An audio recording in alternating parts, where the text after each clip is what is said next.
Welcome to the RareFaith podcast, where the solution to every problem is only an idea away, and where the same activity with just a little more awareness always yields better results. Award-winning best-selling author Leslie Householder brings some of her best information to this inspiring series of life-changing episodes that you won't want to miss. Show notes for this episode can be found at ararekindoffaith.com. Hello, everybody. This is Marnie Pehrson with IdealMarketers.com. Thanks for joining me. Our guest today is Leslie Householder, and Leslie's a good friend of mine. We've known each other for about 10 years now, and when I count the people in my life who've made the most significant impact, Leslie tends to come up toward the top of the list. So she's really made a huge impact on my life, and I'm very grateful for her. Just to give you a little bit of an introduction about her, she's a best-selling author of The Jackrabbit Factor, Why You Can, and Hidden Treasures, Heaven's Astonishing Help with Your Money Matters, as well as PortaltoGenius. Leslie has empowered people across the globe for nearly a decade with her unique approach to the principles of prosperity. After attending more than 100 seminars with only marginal results, Leslie and her husband Trevin stumbled onto some simple but amazingly powerful concepts. In just a few months, their income tripled. Their purpose now is to lead others to experience a quantum leap of their own toward greater prosperity in all areas of their lives. While financial success may be the primary object of one's pursuit, as parents of 7 young children, Leslie and Trevin Householder affirm that faith and family is critical for a solid foundation on which to build true wealth. Leslie, you've got a School of Life Mastery, don't you? Tell us a little bit about that. I do. The School of Life Mastery has been our way to take the information that we've been creating over the last 10 years and make it available to the worldwide audience who don't always get to travel down to my corporate center training room here where I live. And, you know, I've done some traveling, but with a growing family and family being our top priority, just getting around and traveling has not been the right season for us. So the Online School of Life Mastery takes our most advanced training programs and helps people walk through them as though they're going through a college, a university experience. So it's not just a matter of listen to this audio and whatnot.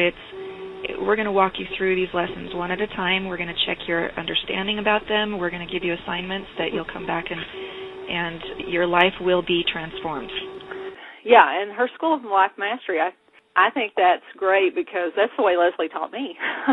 You would just email me things and then we talk about it, and about 10 years ago, and it made a huge impact. I started out, when I very first met her, we had a financial challenge that really messed us up, gave us a lot of debt, and I was making about $2,000 a month off of my business, and Leslie started teaching me this stuff, and immediately it started to double and triple, and, it's just kept growing exponentially since then, and it's by using the principles that Leslie taught me. And one of the key things that I think played a role in it for me was when I met Leslie, she came along at a time when I finally had figured out what my purpose was. I had just started She Loves God, and I was starting to really get out the message that you're here for a reason, you have a purpose in life, you have a message to share, and I just started on that path when Heaven brought Leslie into my life to help me be able to use these principles to get the resources and the people and even the money that I needed to progress and be able to fulfill my life purpose. And I think that's an important element in it because a lot of people use the law of attraction to, just willy-nilly set a random goal of something huge they want that may or may not be within what they're here to do. Leslie, can you talk a little bit about that? I can speak from my own experience. When I first discovered the principles in a way that I finally got them, literally we attended more than 100 seminars trying to figure out how to get the principles of success to work for us. We knew that there was something about our thinking having an influence on what was showing up in our life, and we thought we understood it, we thought we got it, but we just couldn't quite make things work the way we wanted them to. And when the lights finally turned on and we realized that it's not that complicated, all the talking about it and all the reading about it didn't do it for me until I saw a diagram that burned a tattoo in my brain of how it works, and now anytime I'm questioning or stuck, that image shows up in my head and I know just what to do. What I found was that for several years I was able to use the principles to totally transform our life, my husband and I both, and get into a home that met our needs better, that we moved to another state where we had always wanted to be. We just started creating our life the way we wanted it to, and then we got a little bit cocky. We started just setting goals for things that without a whole lot of thought as to, well, is this the right thing for us? Is this the good thing for us? And it burned us. We had the rug pull out from under us. We had some severe setbacks, and we had to relearn a lot of those things all over again from a different point of view, from a new concept.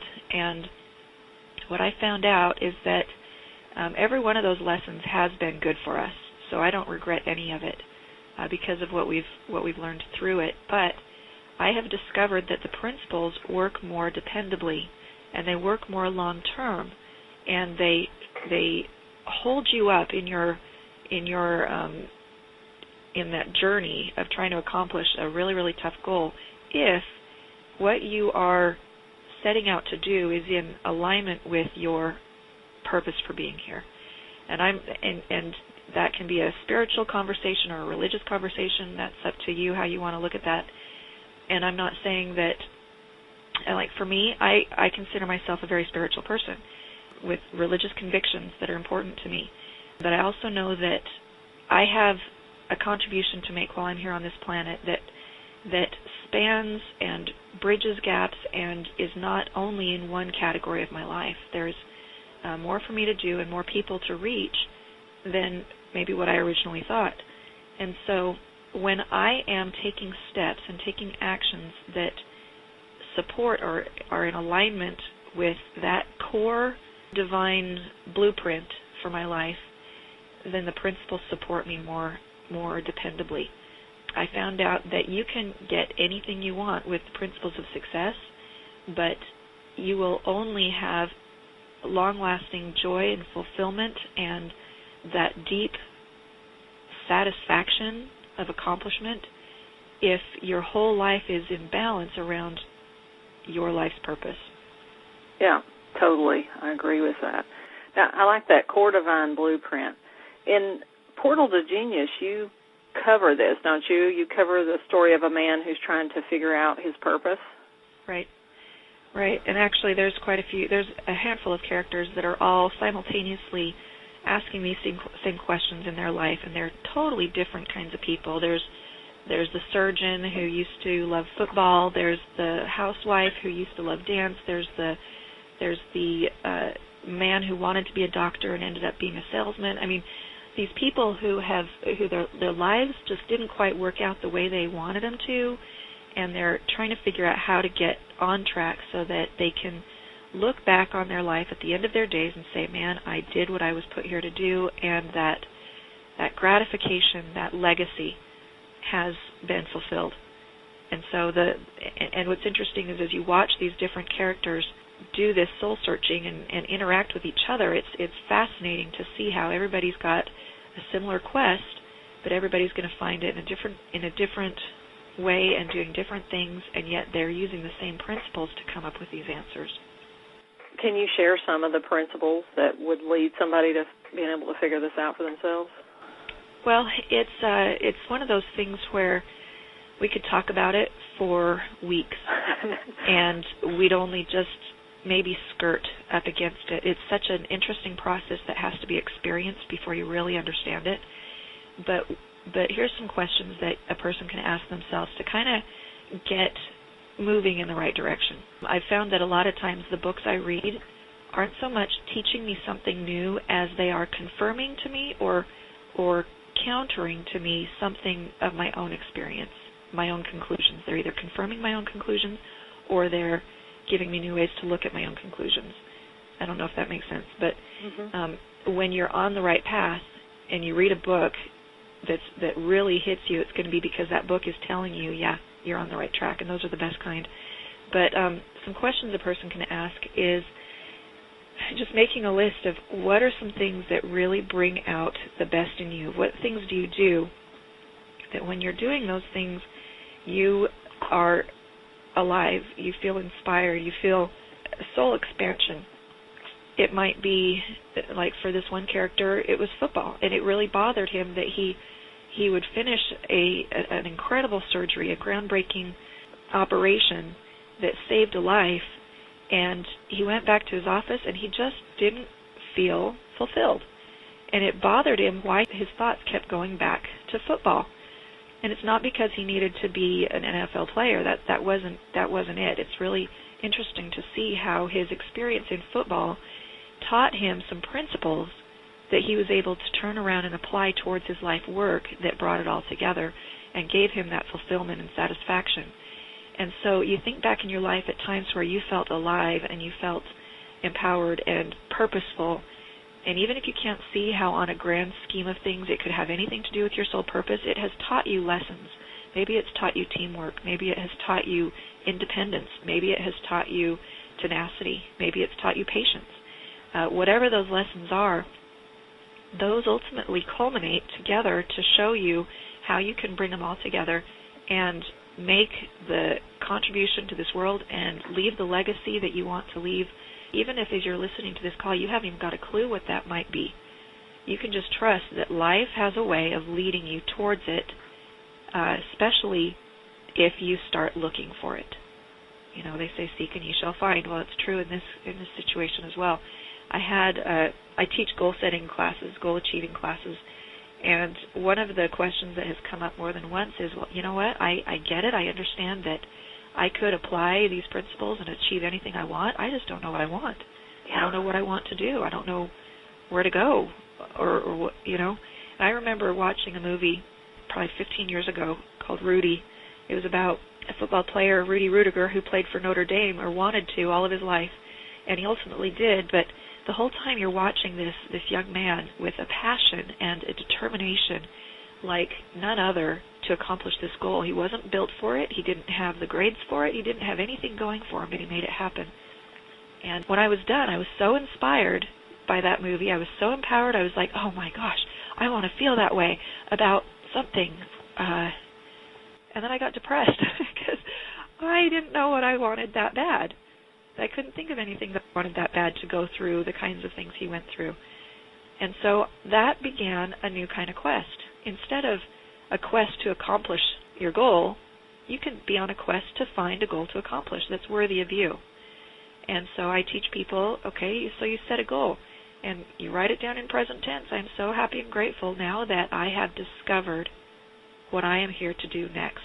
And I say it that way because your purpose will evolve and transform and morph over the years. What you think is your life's purpose now will probably develop and turn into something a little bit different and something bigger, better, or altogether upside down from what it is now later. Does that make sense, Marnie? Yeah, it definitely evolves over time. I certainly, I don't think I saw where I was going in the end, you know, and I'm not even at the end, so I imagine it will continue to evolve into something else. Well, I think about how I thought my purpose was to teach these principles, and that was what I threw my whole heart and soul into for many, many years. And I started feeling a little bit unsettled. I started feeling like something's missing, something's not right, and started looking for, well, what's next? What's the next thing on my path? And it turns out, you know, new problems showed up in my world that I thought, man, I didn't want to have to solve this problem. And what was this? This came out of left field. And as I went to solve those problems and fix those challenges, what came from that was a recognition that what I need to be doing is I help other authors now. I help other thought leaders. I help other leaders take their message. Now, that's what you did for me, Marnie, is when I met you 10 years ago, you helped me take my message to a worldwide audience. And there's only so long that you can do, you know, that phase of things before you start feeling like, man, it's time for me to turn around and help other people get their books out, have bestsellers, develop six figures with their message. So I love to focus on being the leader who trains leaders. Now, I never set myself up to be that. I never saw myself doing that, but that's how things have evolved. And it's exciting. It's exciting to see the lives that are changed, not through me, but through those who I trained. That's so much fun. Yeah, it's funny because we tend to do the same. We're doing the same thing in a way, you know. Yeah. We're both helping people get their messages out. And you might say, well, okay, what do we need two people doing that for, you know? Oh, mercy. Wow. We'll probably use Marnie, hundreds and thousands of them doing it, you know? And not only that, but the times that you and I have worked together to help leaders, I feel like she completes me. There are things that I don't do well, and I turn to you for help, and so it's and the different people get messages and empowerment and inspiration from different people in different ways, so there can never be enough of them.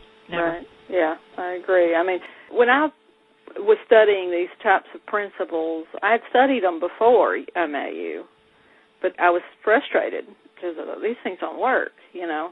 Yeah. But you were the exact teacher I needed to learn it from because you came at it in a way that I would listen, and were able to break it down almost in a scientific way so that I could, in a mathematical way with your mathematical background, to be able to help me understand it like nobody else could. And so I think we need lots of people teaching these principles because there's different people going to learn it a different way, and they're going to resonate with different personalities or the way they share it. And you know. I know. There was a gentleman who came up to me after one of my events, and he said, you know, there is a book in me, and I just have felt like, oh, they've all been written. It's already out there. It's already, and I said, but you know what? There are certain people who will only get it from you because of who you are, because of your come from, because of your angle. I mean, we all come with these glasses on where we perceive the world in a certain way, and there are certain people who will never get it from me. They just don't relate with me, or they don't, you know, it doesn't make sense to them from my point of view. But other people, like you said, that's the only way they will learn it. And so if you've got a message inside of you and you're wondering, well, what could you do that's new and different? Well, you are new and different. There's nobody else on the planet like you, and just you doing it your way is going to be what it needs to be for those people that are just waiting for it. So. Yeah, and the more I see things go with social media and everything where people are out there sharing ideas, and there is duplication. You know, how many life coaches are there out there, you know, or how many business coaches or whatever. It really comes down to you and your personality. Right. And being able to get it out there where people resonate with you, and then they want to learn from you. So, you know, it's wide open. Whatever you feel like you're called to teach or share or do, it doesn't matter that somebody else is doing it. Leslie, you shared a formula with me. I think you said you got it from Garrett Gunderson, and I loved it because, again, you gave me a formula for something, a principle that I kind of understood at a gut level, but you gave me a way to share it where people would understand it. Could you talk about that a little bit? Yeah, absolutely. You know, I told you that our life kind of turned upside down, and we had to pick up the pieces and kind of start over in many ways. And Garrett Gunderson was the guy who showed up to mentor us through that transition. He is a New York Times bestselling author of a book called Killing Sacred Cows, and he has become my co-author for PortaltoGenius because of the things I learned. You know, Jackrabbit Factor was the first book that really got out there, and it's a free download at jackrabbitfactor.com, and that's the one that kind of takes the principles from your head to your heart through a story. It's something that can be read in one sitting. But PortaltoGenius talks about all the things that I've learned since writing Jackrabbit Factor, and it's where it goes from the principles being just what they are to how to apply them to finding and fulfilling your soul purpose. Well, Garrett, to help me do this, to help my husband and I figure this out, he drew an equation for us, and and you might want to write this down. He said financial capital, and he just put FC for financial capital, equals mental capital, MC, times relationship capital, RC. So you've got FC equals MC times RC. And what that is it's the formula for financial cash flow. It's for abundance. For if you're feeling like you're lacking in that area, what most people do is they go attack the financial capital side of the equation. They think, I need more money. How can I get more money? And they start looking for the money.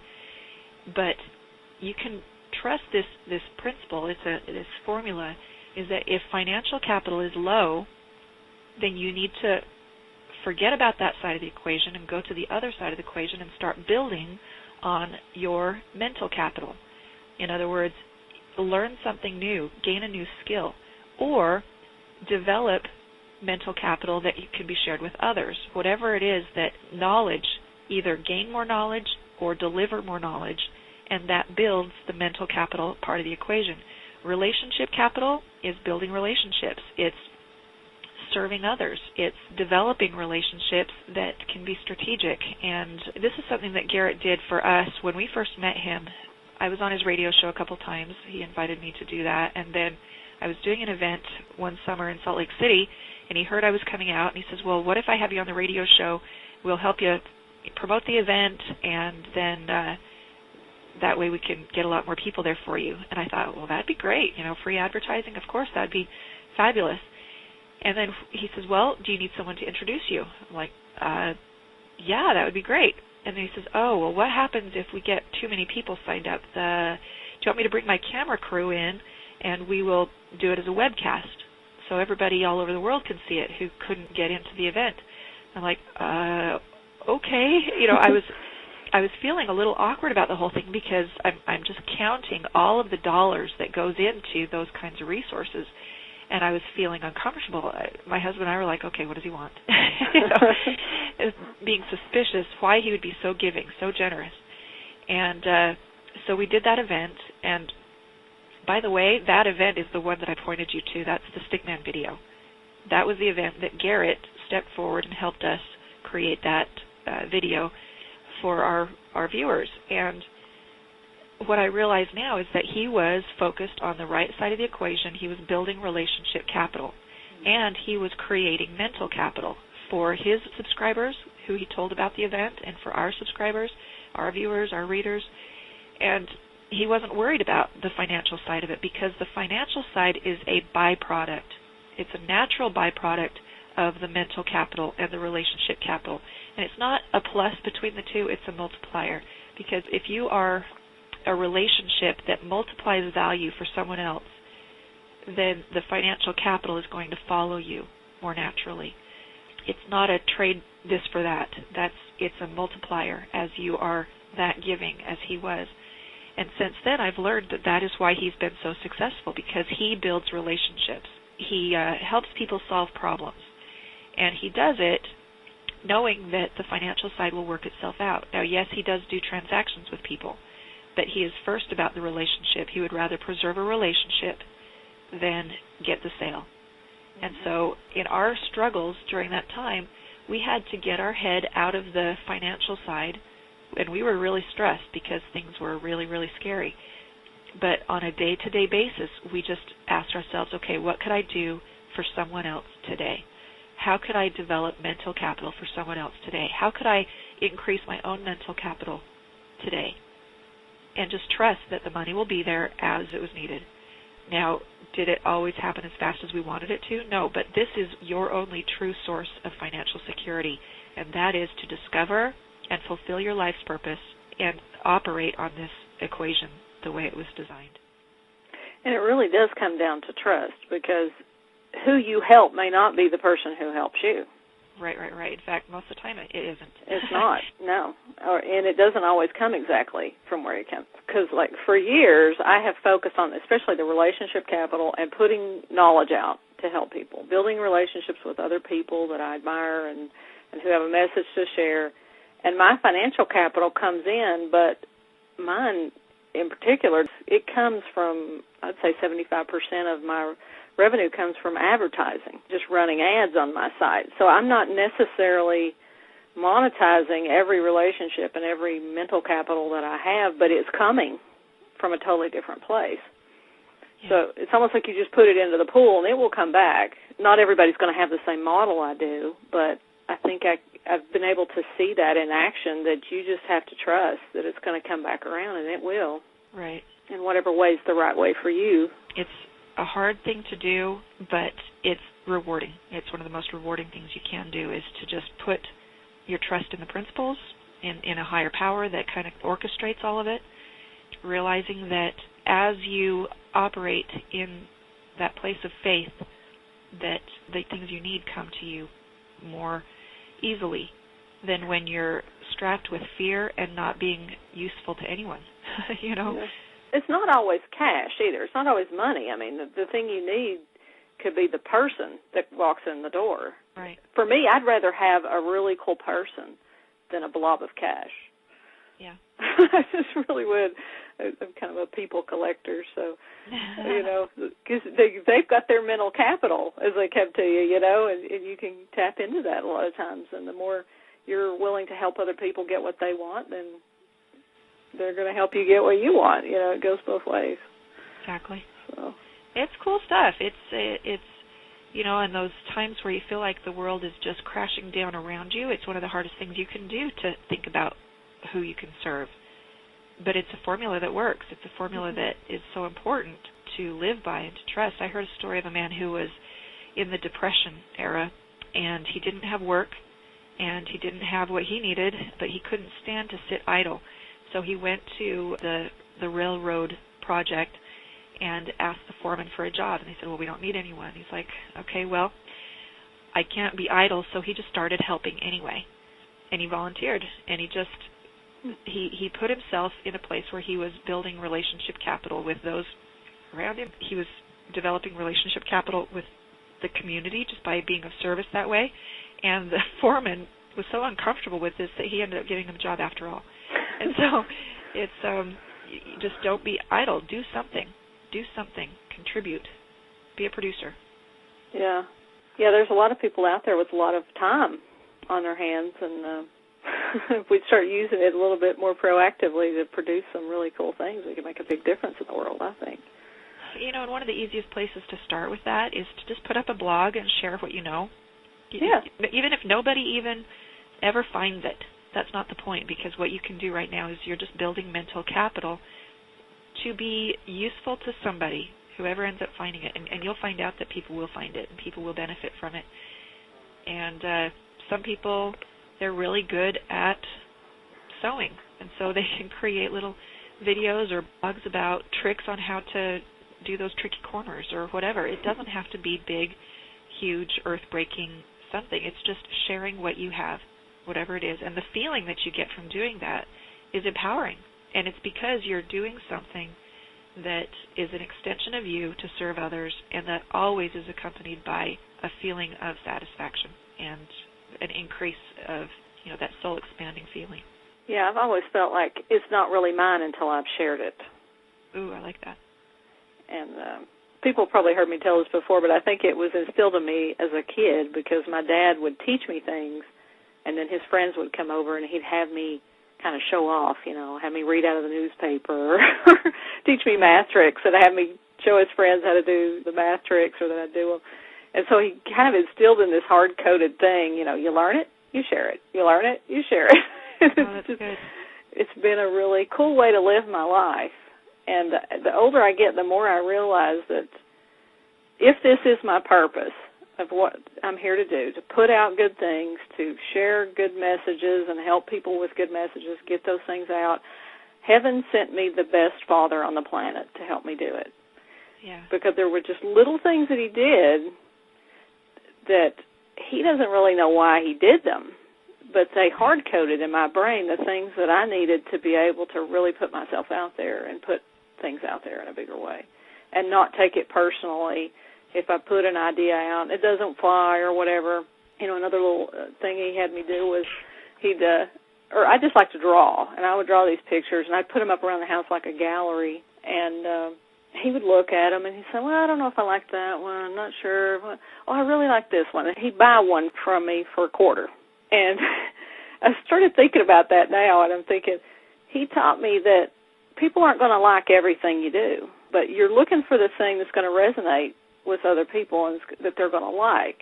And so you can experiment and try things and put your ideas out there, and everybody's not going to like what you do, and that's okay. But there's going to be some people that are going to resonate with part of what you're doing, and that's what matters. And it's funny because I look back on some of my best content that I created, the stuff that has seemed to help people the most are the ones where, here's a true confession.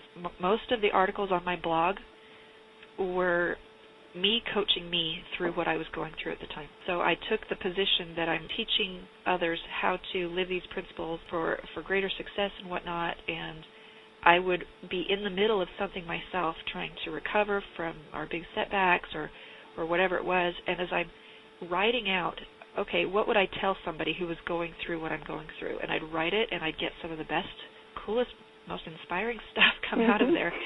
And people read it thinking that I'm just preaching it because I'm so smart, but really it was me coaching me. And I go back to my own articles sometimes and say, okay, what did I learn there? What do I need to do? And remind myself, because it's a constant struggle to remember how to live by these principles. One day I hope they're second nature to me, but life has a way of pulling out the best in us through challenges.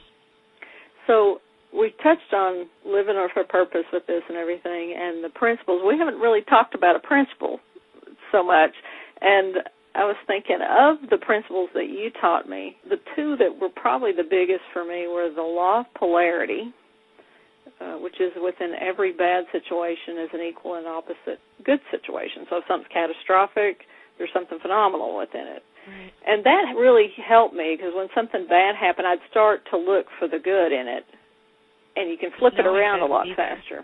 Yeah, that was big for me, too, is when I realized that is a true principle. It wasn't just, oh, this is horrible, how am I going to cope with this? It was, this is horrible, therefore there must be something amazing in this. And just that knowledge kind of got me searching. And like you said, if it's catastrophic, there's something phenomenal. By the same token, if it's just only a little bit annoying, there's only just something a little bit good. Mm-hmm. And so the bigger the catastrophe, the more excited my husband and I could get, which is ironic. We'd come outside and something had just blown up or whatever, figuratively speaking, and we're like, well, we'd look at each other and it's like, well, I guess we get to be pretty excited about this. Let's go find it. Let's go find the good. And it really transformed some things. And because the good is always there, but most people miss it, and so they don't get to enjoy that part of it. I had one friend also describe it this way. She had lost 2 children in about 2.5 year span to different tragedies. And through that experience, how horrible that was for her, she said that God always provided gifts of compensation. Wherever there was a loss, there was always a gift of compensation. But sometimes we get so wrapped up in the tragedy that we don't lift our eyes long enough to look and notice the compensation. And so one of my mentors, Bob Proctor, years ago had said that he was in a room with someone that he was learning from as a young man, and the gentleman said, you know what, Bob, you are the luckiest man in this room. And Bob looked around, and he was in a room full of very successful people, and he wasn't feeling so successful. He was sick, he was broke, he was addicted to smoking, he was just having a hard time.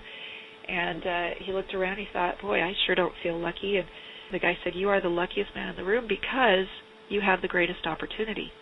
If things are this bad for you, then you've got the greatest opportunity at your fingertips.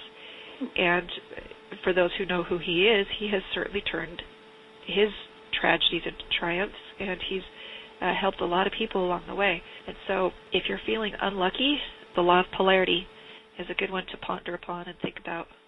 Yeah. I also like the Law of Gestation, too, because I used to, I still do. I'll have ideas and things that will come along, and you taught me that those are like seeds that can be planted, and every seed has a germination period of how long it takes to grow. And so it made me be more patient with the ideas that I had to realize, okay, they're not going to grow overnight. I'm not growing a chia pet here, Especially with my business or my family, I'm growing fruit trees, and they take a little while, and give it time, and don't rip my seeds out of the ground because they're not growing overnight. And that's made a huge impact over the last decade. Well, I love the law of gestation, too, because like a woman who's expecting a baby, she doesn't get to 40 weeks, and if the baby hasn't come, she's not going to say, well, I guess this baby thing doesn't work. She's going to be more expecting that baby the next day, and the next day after that, if it hasn't showed up, she's going to be all the more excited about that baby, and she's going to continue to prepare for it. And so when we set goals, it's like planting an idea seed that has a gestation period. And if it doesn't show up on time, we need to be grateful for that, because really when we set a date for a goal, it's just our best guess at what the gestation period is for that idea seed. And so when it doesn't show up on time, we have to remember that we don't want the embryo, we want the baby. And we want it to show up fully formed. And if we were to achieve certain goals prematurely, they wouldn't be what we wanted them to be, or they might not be strong enough to survive. And so it taught me patience. It taught me the concept of nourishing the seed for a long period of time and trusting that it will come at nature's pace.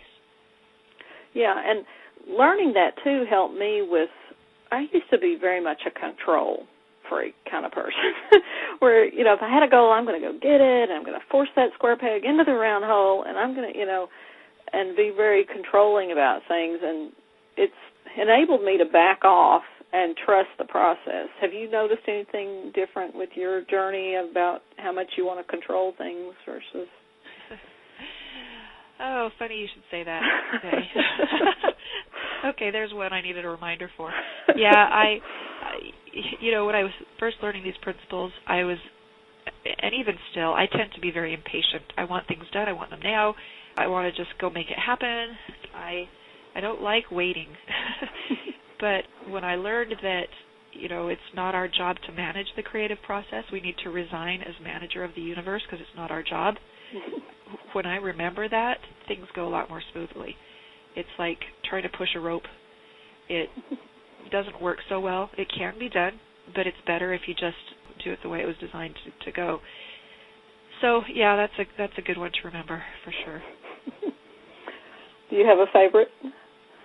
Oh, well, I really like the Law of Relativity, because the Law of Relativity says that nothing that happens to you is fundamentally good or bad. So in other words, at least until you relate it to something else. And so something happens in your life, and by default, we usually just go to, oh, that was horrible. Well, it's only horrible because it was different than something you expected, or not as good as something you expected. But anything that happens to you can be viewed in a positive light as you relate it to something worse. And the whole idea is to stay in a state of being that keeps you in the flow of all of the blessings that God has to offer. It's staying in a positive mindset, because as you stay in that positive mindset, you nourish the idea seeds and the goal seeds that you've planted. When you become negative, those things can kind of pull away from you. And the whole idea here, too, is that when you set a goal, all things necessary for its accomplishment begin to gather for your benefit and toward you.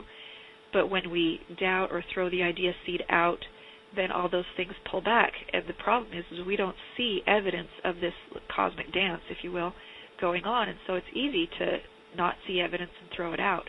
But as you believe, in spite of the lack of physical evidence, stay positive, then things keep coming towards you. So what the Law of Relativity does is that when things are horrible, it's okay. You just need to stop and look at, well, I'm grateful that this is what happened instead of something else. And you can relate it to something worse to keep you in a positive mindset. It's a little mental game that you play, but it's all about keeping yourself in the way that the goal can be accomplished. Now, since you touched on the negative, I've seen people explain the way the law of attraction or law of vibration works by saying that, you know, as long as you're thinking with focus and faith and feeling, then it's coming into form. But when you think a negative thought, I've seen some people say it just starts to kind of recede a little bit, and then I've seen other people say it just blows up and you got to start from square one. Which one do you think it is, or either, or something different? Well, I choose to believe that it recedes, because really I have bad days just like everybody else does. That's the law of rhythm. That's a law. It's one of the laws of rhythm that you'll have up days, you'll have down days. And yet, if these laws required us to be perfect, nobody would accomplish anything because we're human. Right. And so when you plant an idea seed and you have faith and whatnot, and then one day you have a horrible day and you just blow it, here's where the determining factor comes in. In that moment, some people will say, oh, man, I just blew it. Now it won't come. Other people will say, oh, man, I just blew it.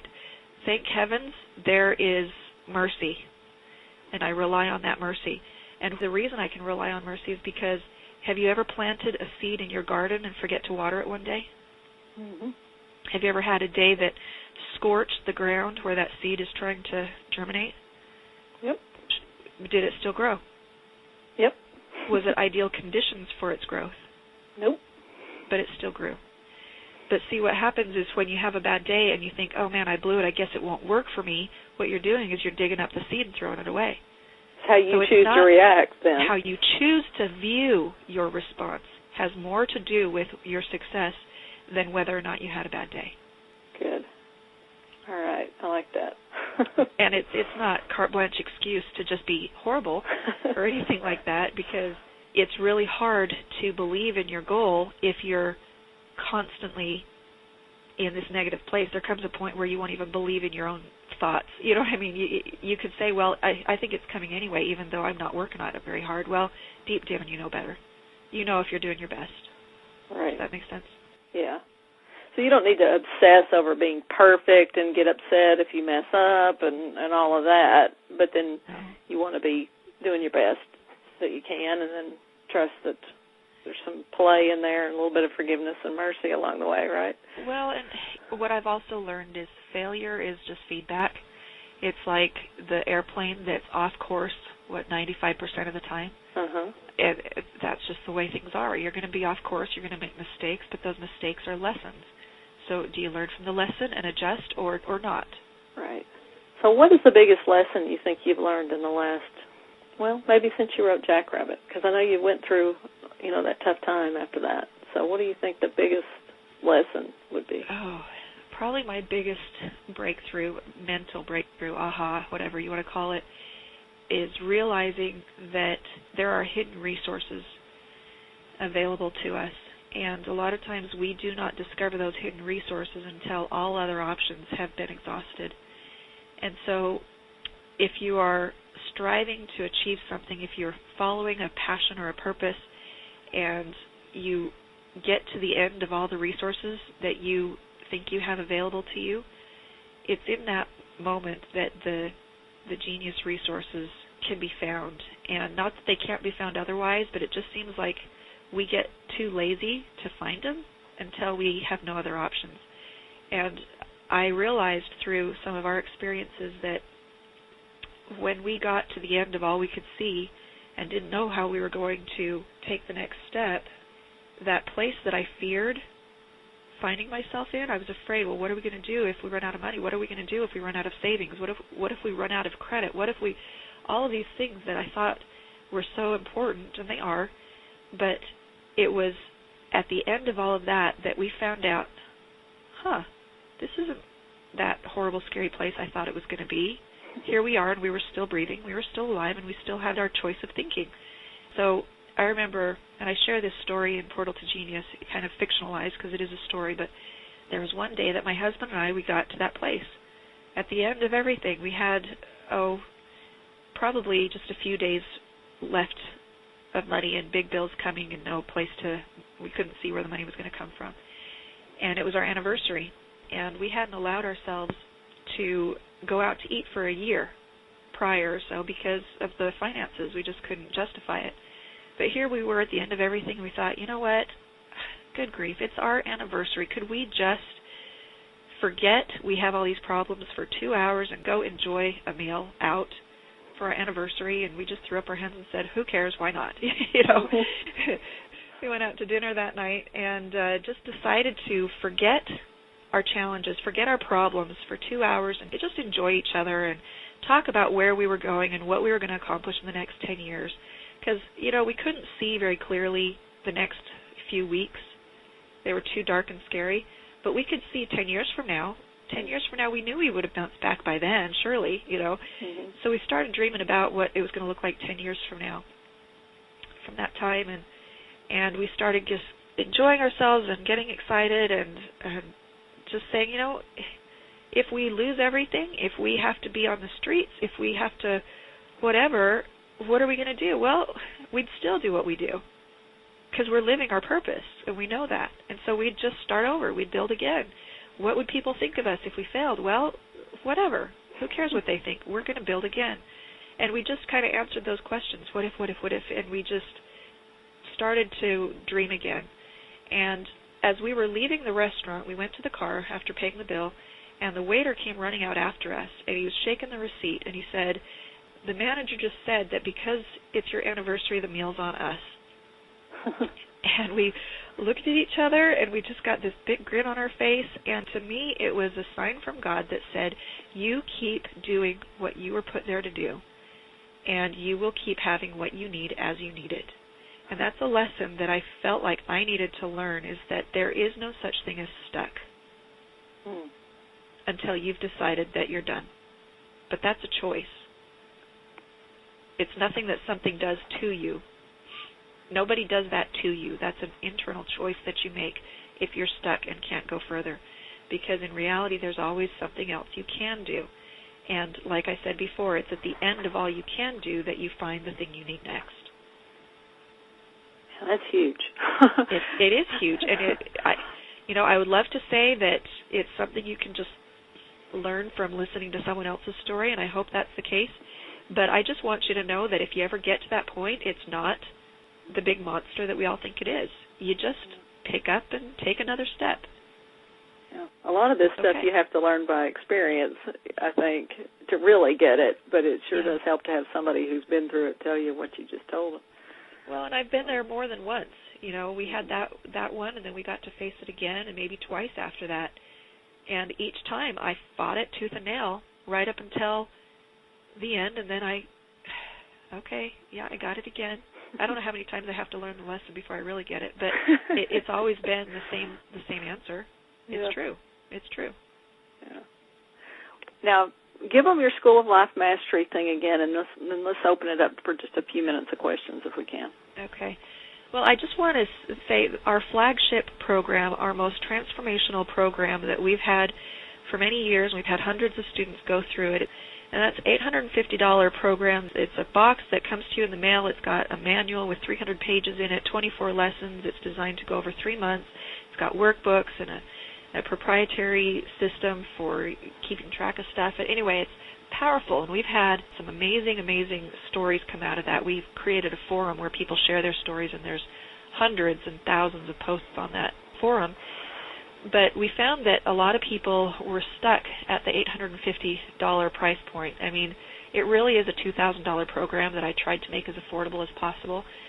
But when we realized that there are people in Africa, there's people all over the country, in America, who are it's just too much of a barrier to get into that program, even though that program has created unlimited incomes for people as they apply it. It's a goal-setting system where phase 1 takes a person through an exercise where on the other side of it, they see an absolute direct connection between their thoughts and their results, which you experience that once, and it really wakes you up and gets you to a point where, oh my gosh, I could accomplish anything. Well, what do I want to accomplish next? And phase 2 helps you engage in that life's purpose and start conquering goals that do wrestle with those subconscious programs, unlike the phase 1 goal. And like I said, it's expensive for people. Some people just can't jump into that. And so what we've done is we've taken that program and put it into an online version. So you don't get anything in the mail. It's all done online. It's done anywhere in the world that you live. And it's the kind of thing where you sign up, you enroll in the school. Now that is for as long as you want access to the materials, as long as you want access to your lessons. You do give up some convenience not having the box in the mail, but like I said, this is an alternative for people who are on a budget. We want people to experience this transformation. We want people to find their purpose and start applying these principles. We walk you through that step by step how to do it at a price that you can afford.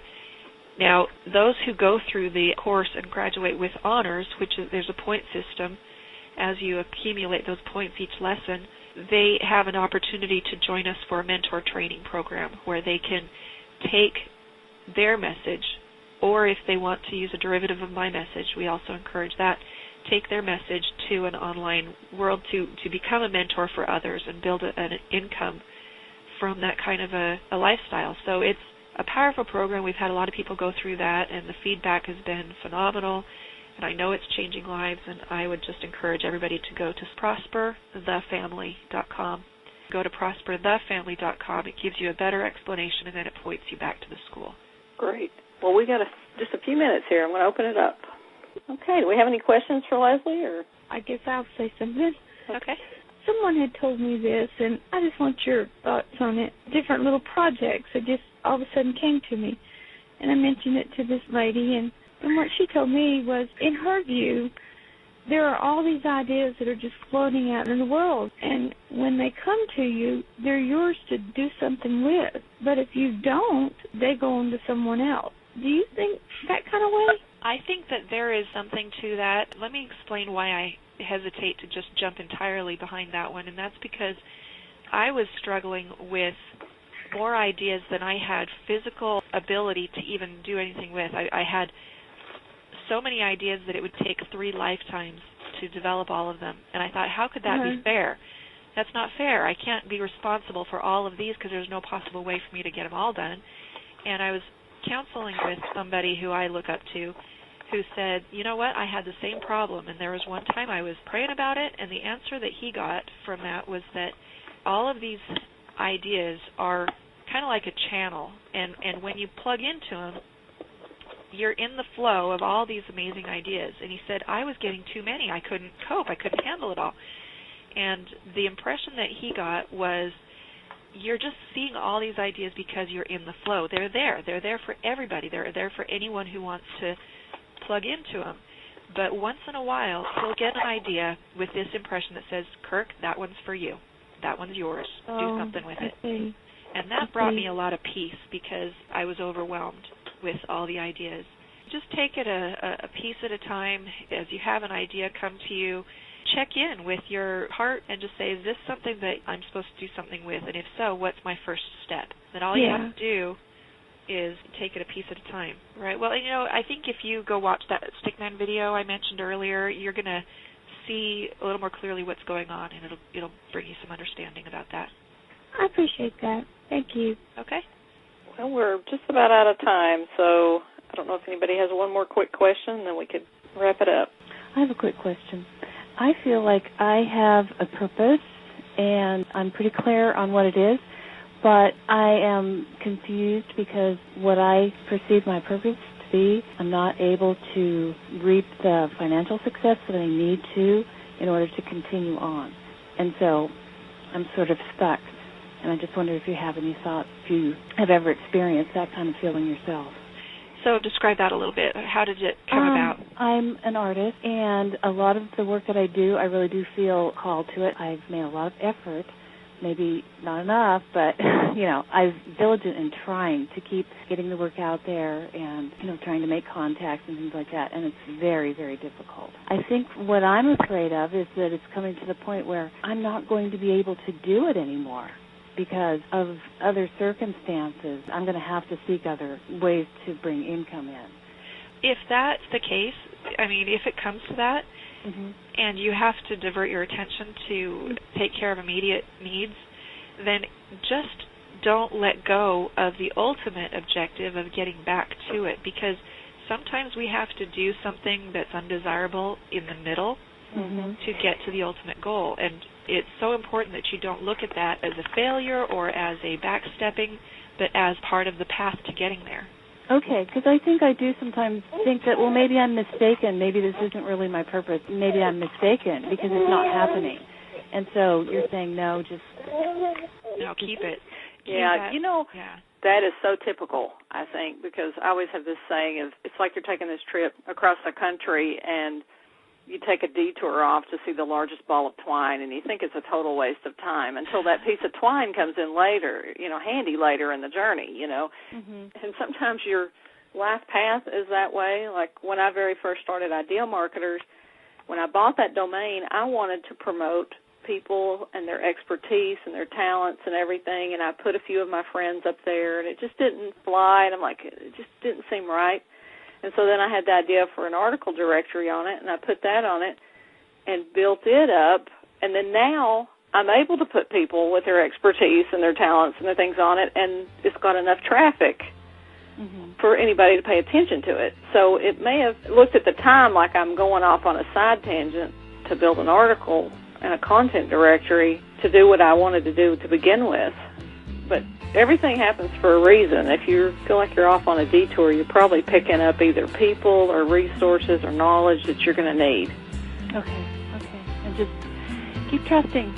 Yeah. That's the message I'm getting from you guys. Is trust and stay, grounded in your faith and positive, and just know that things will work out. Yep, they will.